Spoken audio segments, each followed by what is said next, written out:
Welcome back to the Pain Game. It's been a minute. Things have been a bit quiet in fighting lately, but things are about to pick up. We got Tom Aspinall fighting later this year. We got Eubank versus Ben, the rematch. We got Riyadh season, and it feels like things are finally starting to come back a bit after a bit of a quiet one, especially with Alex Pereira winning his title back at the last UFC last weekend and calling out John Jones for the White House event. We're going to talk about that, but we're also going to talk about Conor McGregor, who is coming back to the UFC despite being banned from fighting. Nothing's ever simple with Conor McGregor, is it? McGregor has accepted an 18-month period of ineligibility for a violation of the UFC anti-doping policy. And that 18 months was actually negotiated down from 24 months. And I'm led to believe that this is not that uncommon. Like Nate Diaz has done this before, and he got way less of a punishment. Some people speculating that the fact that he gave him 24 months means this isn't the first time he's done this. And when you think about the way McGregor's been living his life for the past few years, it's not that surprising. If there's anyone who doesn't need to take a drugs test in the last 5 years, it's Conor McGregor. I mean, the answer is yes, all of them. And honestly, I don't really have that much of a problem with it because he hasn't been anywhere near a cage. The one thing that was a bit iffy was something that my guy Wade Plemons pointed out, where he said 3 times missing whereabouts, one of which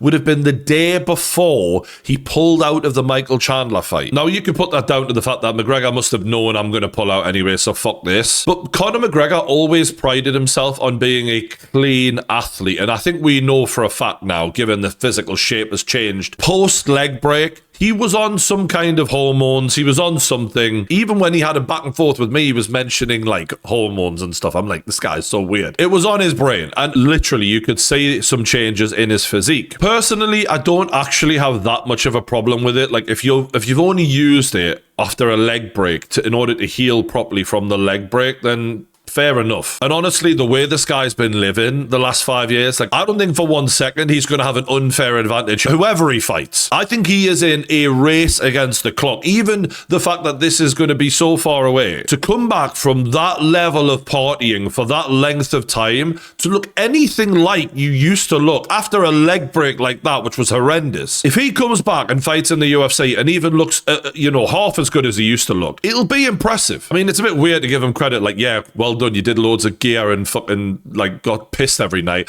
you now look better than what I thought you would. I mean, he did that to himself, but it's a challenge. It's funny that the rivalry between him and Khabib, the hatred is still there to some degree, because he posted the fact that Conor McGregor had been banned, and I'm like, mate, you beat him. Why are you still rubbing salt in the wounds? Now, this is a concept image of what UFC White House is going to look like, and it is fucking insane. It's going to be in June. McGregor's ban is over in March, so he will have served his ban because they're backdating it basically from when he didn't fight, and he will still be able to make the walk in front of Donald Trump's house. I mean, look at these images. Wow, this is gonna look fucking mental, this like. Apparently, they're gonna make the ring walk from the Oval Office. It's so stupid, but I love it. That office is where people have decided, like, yeah, we're gonna go to war, we're gonna drop a bomb, something really serious, and then it's like, Conor McGregor, hey, like, it's mental. And despite my skepticism of him actually showing up, Conor is saying it's a done deal. Is this a done deal? You're in? Done deal, signed, delivered. It ain't a negotiation. Wow. It's a done deal, signed, delivered. McGregor will compete in the White House for UFC's for the America's 250th Did you talk birthday. to Dana about it? Dana's got to sign off, I would imagine, no? Me and Dana are in constant communications. We've done incredible business together. I'm the highest generating fighter of all time in the Ultimate Fighting Championship.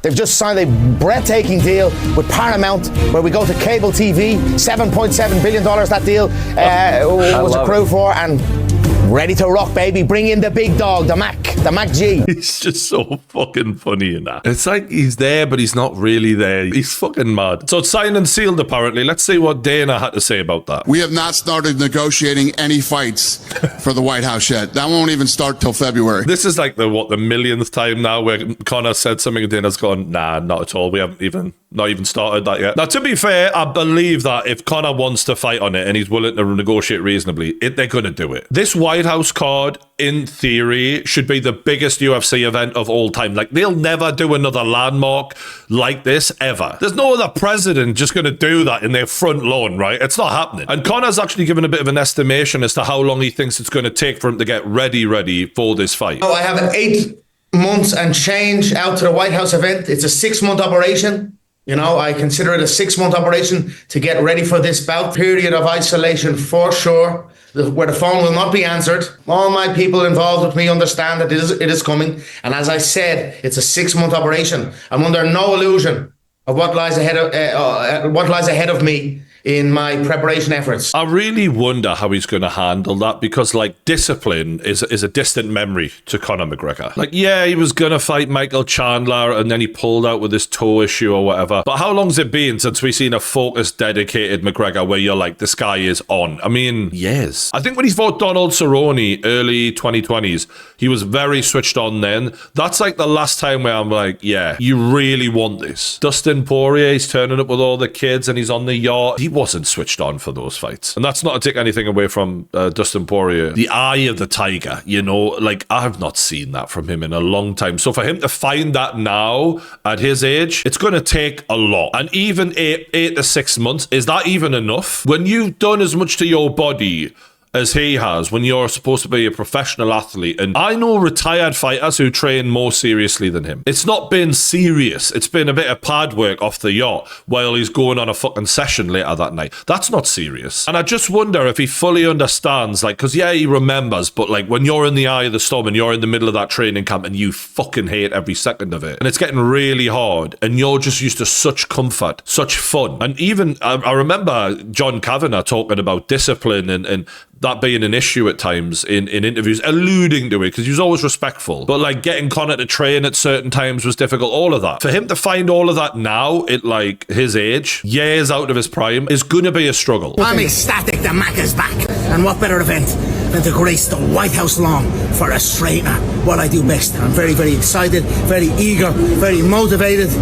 Bring it on, baby. Do you think that's when you maybe come back? I mean, what about comeback for you as far as fighting? I'm very happy that it's June. It was on in July. Now it's a month earlier. Even better. Bring it to April. Why not? Let's celebrate the birthday early. I celebrate my birthday months in advance. That is such a random thing to come out with. We could potentially see, maybe, possibly White House Conor McGregor. That's a definitely. All right. He's excited. I'm ecstatic. Imagine saying that to someone in the street. It's a good sign that he's up for it. And apparently the opponent has already been picked. Michael Chandler and myself have done the show, The Ultimate Fighter. We've had a good back and forth. He's a good, tough guy. Michael Chandler. It's a shame he didn't fight Michael Chandler before Paddy did, because I feel like Paddy brutalized Michael Chandler. And look, he's tenderized him, right? He's ripe for the picking now. But the stock has dropped considerably, in my opinion. And there's no shame in losing to Paddy. Paddy's on a good win streak. But you kind of want to get him before someone demolishes him in such dominant fashion. It wasn't competitive. But I think it's a smart move for Conor McGregor, because in that bracket of well-known lightweights, Michael Chandler is the only one who I can look at and go, yeah, you could probably beat him. Right, off the layoff. That layoff is going to have changed Conor McGregor more than we can imagine. I'll be really impressed if he comes back, 5 years after he's been out the octagon and has the reflexes, has the bounce in his step off of the leg break like that. And you want someone who fights with their fucking chin up and is just there to be hit, right? And also has a big name. Like, Michael Chandler's well known, he's respected, he's game, but he's very fucking beatable, isn't he? And I think it's a smart move. Like, Conor McGregor doesn't need to fight anymore, so if he's gonna fight, you want it to be on the biggest stage at the White House, where he can regain a lot of the fame that, I'm not saying he's lost fame, because everyone still knows who the fuck he is, but the feeling around him has changed dramatically in the last 5 to 10 years. In 2015, he was electrifying. Like, everyone wanted to fucking watch a Conor McGregor fight. Now he's more of a celebrity, and he wants to regain the I'm actually a fighter feeling. So if he goes in there and smashes Michael Chandler in front of everyone at the White House, he never has to fight again after that, really. And if I was him, I fucking wouldn't either. Go out on the highest of highs, because that's something that didn't look possible for Conor. Like, after all the injury, the way his career's gone, the legal problems, it was going downhill. He's got a chance to, like, rebrand the way people see him again, and then get the fuck out. And this time, do a lot better with his public image post-fight, because the damage he's done has been horrific. But again, the last time we seen McGregor, he was 33 when he broke his leg. When he fights in that White House, if he does, he'll be nearly a month away from being 38 years old. That's a big jump. And look, if he's been training and looking after himself and not partying, it's not, the end of the world. We've seen people like Alexander Usyk have aged unbelievably well, but 5 years of partying that. Who knows if he's going to look quick enough, if he's going to be sharp enough in there. Let's take a look at some of his training footage and see, actually, is he up to this? I mean, the first thing you think is, if you're on a beach and loads of people are watching you, it ain't serious. Like, this ain't the old days in Dublin with John Kavanagh in a fucking freezing cold gym. This is on holiday, just doing a bit of training in it, like a little bit of pad work.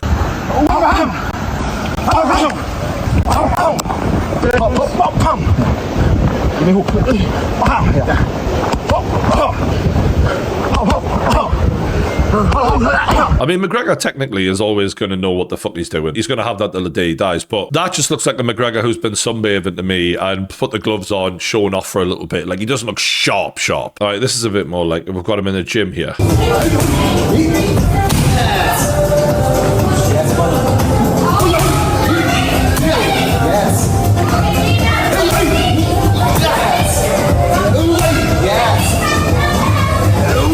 Not sure, like, lads. I'm really not sure about this.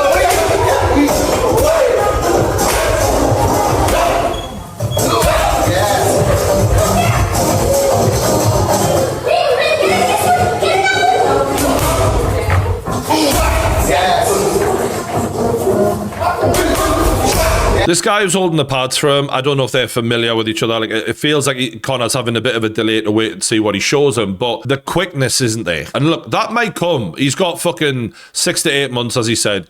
That might come back a bit more, but like, there's no other way to cut it. Like, that doesn't look good. It looks slow. It looks lethargic. It's what I expected, to be fair. Like, if you've done 5 years of partying and you're just starting to train properly again, that's what I would have think he looked like. It's not the end of the world, but it's also not great. 10 seconds. Oh no, that kid's poor little face, bless him. He's like, what just happened to me? Maybe beating up a load of like amateurs in some gym on holiday is like good for his confidence. Do you know what I mean? Like, just showing I can beat the fuck out of these guys, like make him feel like the bully again. I suppose on the one hand, if you're getting your ass kicked by him as a bit of a fan of his, obviously these lads probably will be, it's a bit of a badge of honor. Like, yeah, I fucking sparred Conor McGregor. Fair play to them. 1 minute gone.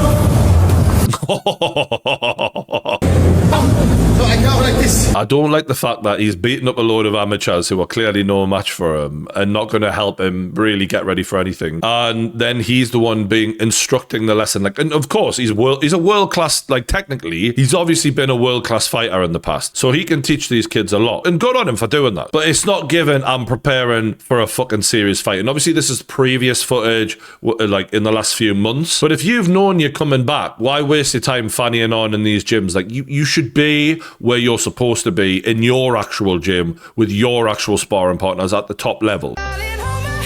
Nothing beats a Jet 2 holiday. This is literally what McGregor's been doing though for the last like 5 years, basically, is just like getting off the yacht, hitting not even mitts, just fannying on with some what are we doing, man? We've got millions of free child place holidays available. And look, just, like that's what he's been doing, showing off for fans around the yacht. That's it. And this was uploaded in August 2025, apparently. So that sort of leads me to two questions: as like, is he going to go back to the Straight Blast gym where he started it all, and him and John Kavanagh like won all those belts? Is he going to go back home, or is he going to build something new? Because remember, there was a period where he had everyone out in Portugal. Like, for me, the smartest thing he can do is recreate the old training circumstances and go back to Dublin and knuckle down and cut himself off. And most importantly, stay sober. Because let's not forget, this was a year ago.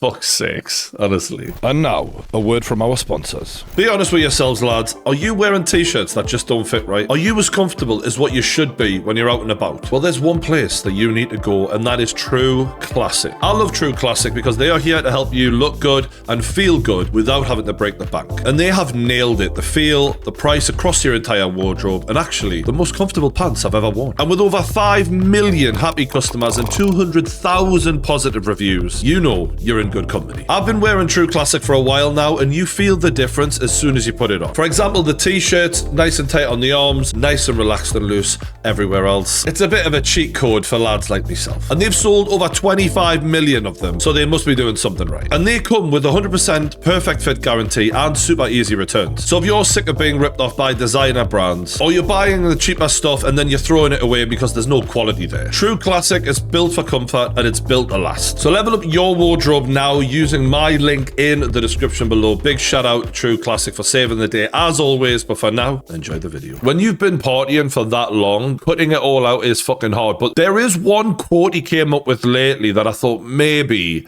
you've actually had a bit of an epiphany. You get these fighters, they come up and it's no one cares about you. You rock in under the radar. No one asks you a question. You get to show up and have fun and do your thing.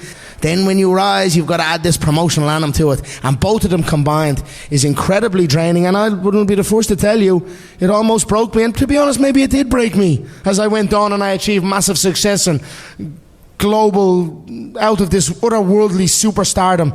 It overcame me at times. So to promote and fight at a high level deserves support and respect. I agree with the point he's making, by the way. So many fighters don't bother their arse promoting, and for that reason, the ceiling of money that they'll ever reach is a lot lower than it would be if you backed yourself. But the interesting thing about this quote is it's the first human quote from McGregor where he's been a bit self-reflective and actually honest in any way in years. For him to say it broke me, meaning he totally lost himself. We know. We all fucking know. You know how you've got like pretty boy Floyd Mayweather and then Money Mayweather? Well, there's world champion Conor McGregor and then there's like evil Conor McGregor. When McGregor won that belt, he was aspirational to a lot of young people, and me included, right? It was something where you looked at him and thought, working class lad, backed himself, worked hard, achieved his dreams. You couldn't help but be impressed. There's not a single MMA journalist or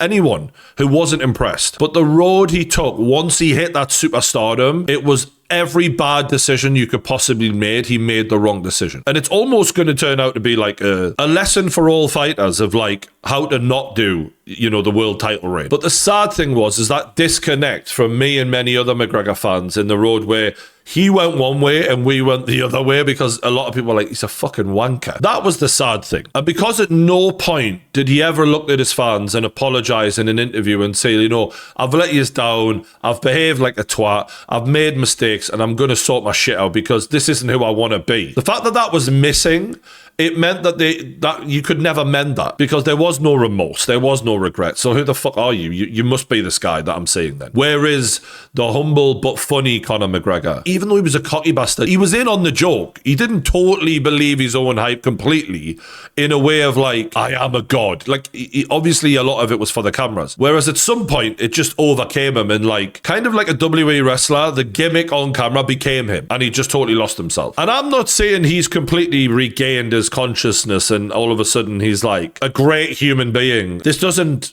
justify anything or earn forgiveness in any way, but it's just good to see a little bit of like acknowledgement from him going, yeah, this overcame me. Because it was so fucking weird to see someone completely go off the rails in such a dramatic way, from being so successful, focused, disciplined, to a total fucking loose cannon who achieved nothing in the last 5 years. It feels like he's just been on a fucking yacht for 5 fucking years. Do you know what I mean? So like, as much as he said shit about me, I don't wish bad on anyone. And he's done some fucked up shit, right? So maybe I should, but I would like him to redeem himself and actually turn into a better human being than what we've seen from him and actually learn and show the people who do look up to him, maybe you can fuck up and actually sort yourself out later on. And this is a massive opportunity for him. The UFC White House event will be the biggest event they've ever done. And let's see if he grabs it with both hands, or Will he fuck it up? One other fighter who was hoping to be at the UFC White House card is Alex Pereira, who regained his light heavyweight title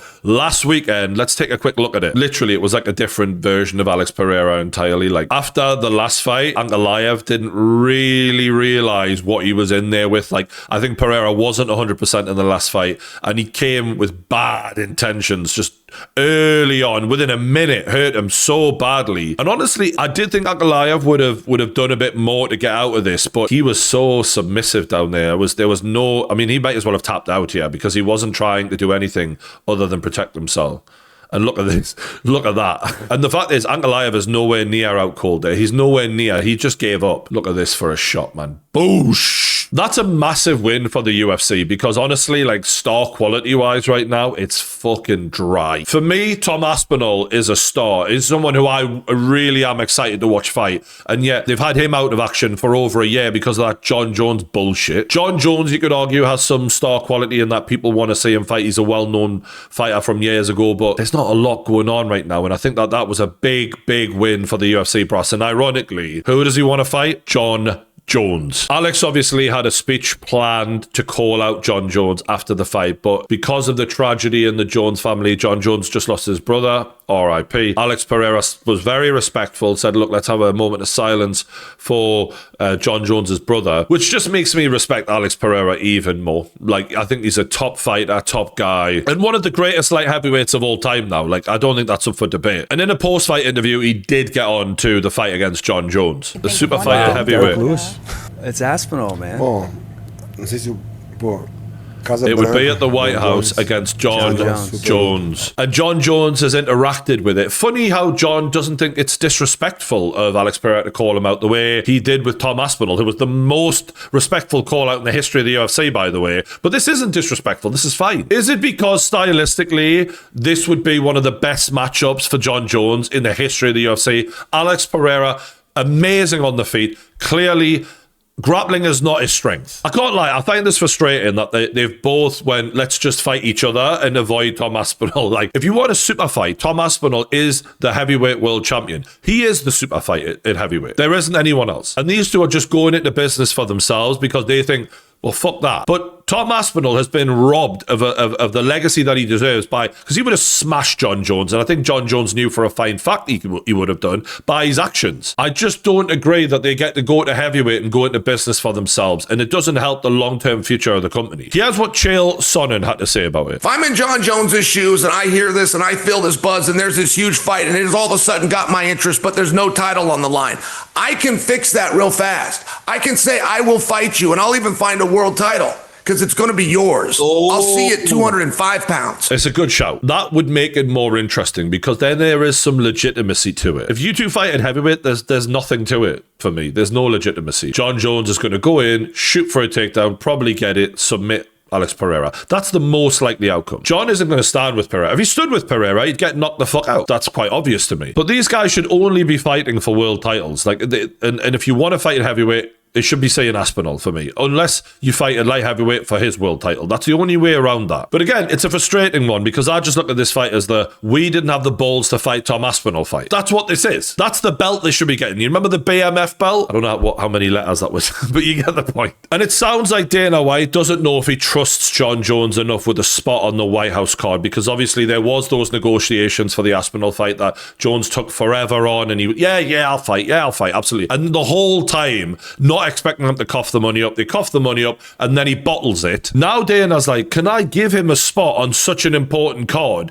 when this man might pull out at the last second? Do you trust either one of them to be on that card and to do what they have to do? I trust Conor. You trust who? McGregor has never, ever, unless he is seriously injured, this guy has always delivered. John, I'm a little more skeptical about. Yeah, you're fucking right, you are. The sad thing is he doesn't have to be skeptical about John Jones fighting on this card. Even though John's proven himself to be a deceptive liar and knowing fine well he was dishonest the entire negotiations, he was only doing that because he's terrified of Tom Aspinall. He will fight Alex Pereira. He'd fight him tomorrow. He's not scared of him because there's an easy route to victory. The level of danger is significantly reduced. He doesn't mind fighting Alex Pereira. He'll fight him, no problem. And for that reason, do you really want to reward reward him after he fucked you around and fucked Tom Aspinall's career up for a whole year? Do you really want to reward him with a White House card fight? Do you know who should be on that? Tom Aspinall. And you should just say to him, yo, you want to jump on this card? You got one option and one option only. Tom Aspinall or fuck off. And definitely have a backup fighter for that, because this guy could go running on the ring walk. Would you be okay with him like coming back and potentially winning that belt again, and you might have to go through well, it's not even about him winning the belt. I mean, how I felt about him. I can't risk putting him in big positions in a big spot and have something go wrong. Don't blame him. Don't blame him whatsoever. If I had to make odds, it's 1,000,000,000 to 1 that I put John Jones on the White House card.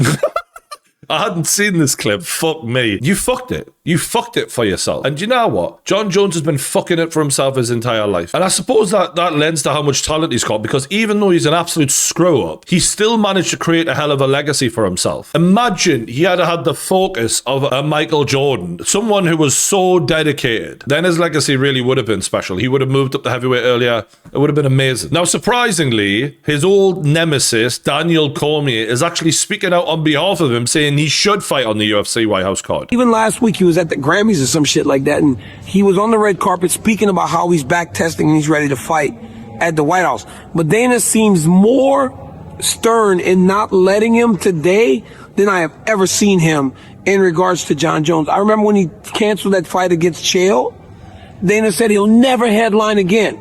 This time he seems like he is not going to back down and allow for him to be on his White House card. And if I'm being completely honest, I don't know that I agree. I think I would let him fight. I think if he wants to fight, I would let him fight, because for as much as mixed martial arts is a global sport, and it's a sport that everybody loves and we support people from all around the world, at the end of the day, when we're fighting at the White House, you want American people that can win at the end of the night. Imagine if we're on the White House lawn and the Americans aren't winning fights.